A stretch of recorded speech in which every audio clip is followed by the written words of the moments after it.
तो हालो दोस्तों नमस्कार, हूँ चंदू प्रजापति तमारा बधाનું स्वागत करूँ छूँ मारी चेनल में। आई होप कि तमे बधा मजामां हशो। तो दर्शक मित्रों, अत्यारे हूँ मारा धाबा पर दाणा नाखी रह्यो छूँ। तो अहींया घणा बधा कबूतर पोपट दाणा खावा माटे आवे छे। तो दर्शक मित्रों, हूँ रोज अहींया 2 टाइम दाणा नाखुं छूं। तो तमे जोई शको छो આવી રીતે તમે પણ તમારા ઘરના ધાબા પર ચણ નાખી શકો છો અને ત્યાં તમારા ઘરે કબૂતર ચણવા માટે આવશે। તો દર્શક મિત્રો, અત્યારે હું જઈ રહ્યો છું રાણપુર। તો ત્યાં એક મને કૂતરી ભેગી થઈ હતી, તો આપણે તેને અત્યારે બિસ્કિટ ખવડાવી રહ્યા છીએ। તો તમે પણ આવી રીતે બિસ્કિટ ખવડાવીને પુણ્ય કમાઈ શકો છો। આપણે તો બોલીને પણ ખાઈ શકીએ છીએ। અને અત્યારે હું પહોંચવા આવ્યો છું રાણપુર।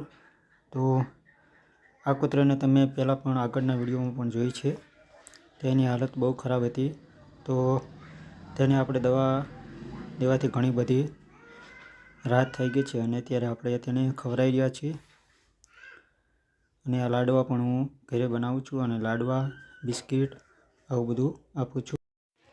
નરસિંહ મહેતાનું એક ભજન છે, વૈષ્ણવજન તો તેને કહીએ જે પીડ પરાઈ જાણે રે, પર દુખે ઉપકાર કરે તોય મન અભિમાન નો આણે રે, વૈષ્ણવજન તો તેને કહીએ।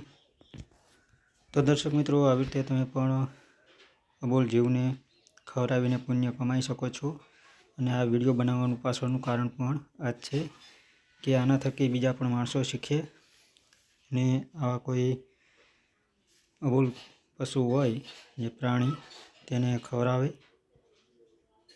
હું જ્યારે પણ રાણપુર જાઉં છું ત્યારે અવશ્ય લાડવા કે બિસ્કિટ આવું બધું સાથે રાખું છું અને જ્યાં રસ્તામાં મળે ત્યાં આવી રીતે ખવડાવું છું। કારણ કે વિહાણેલી કૂતરી હોય તો તેને તેના ગલુડિયાનું પણ પૂરું પાડવાનું હોય છે, એટલે તેને બે થરું પોષણ કરવું પડે છે, પોતાના શરીરનું અને તેના ગલુડિયાનું।